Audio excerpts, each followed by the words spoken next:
People will say, but how could we ever cut any spending? I'll give you a couple of examples of where your government spends money, and you tell me whether or not we ought to look long and hard about cutting spending. There was a grant given for autism. I have a great deal of sympathy. I know children with autism, for $700,000. But you know what they spent it on? They spent it studying Neil Armstrong's statement. Remember, Neil Armstrong landed on the moon. He said, one small step for man, one giant leap for mankind. Well, your government, in their infinite wisdom, wanted to know, did he say one small step for man or one small step for a man? Your government spent $700,000 studying the preposition a. Did he say a man or just man? $700,000. Money that should have been spent on autism was spent on something frivolous. Is anybody going to fix it? No.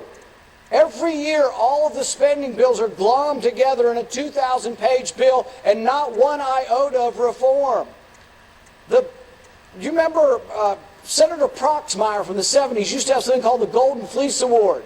Every one of those things he complained about in the 1970s happens now, but tenfold greater.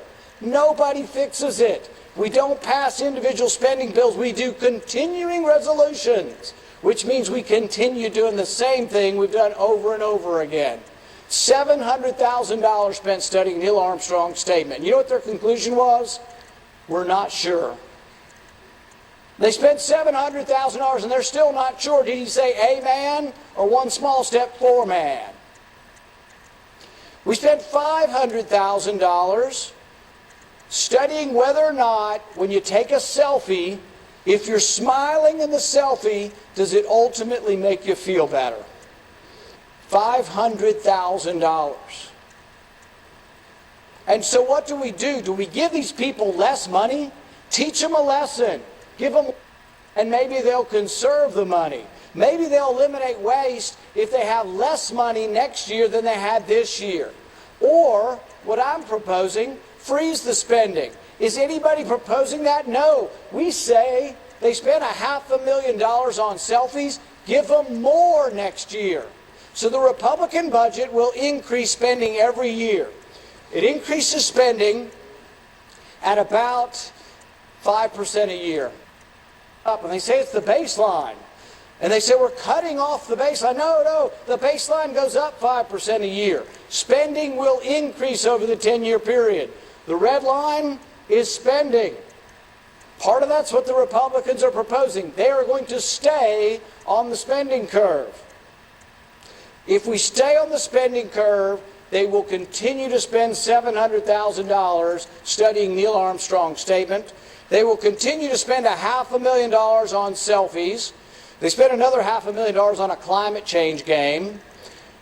They spent $45 million to build a natural gas station in Afghanistan. $45 million. First problem, nobody in Afghanistan has a car that runs on natural gas. They discovered this after they built the gas station.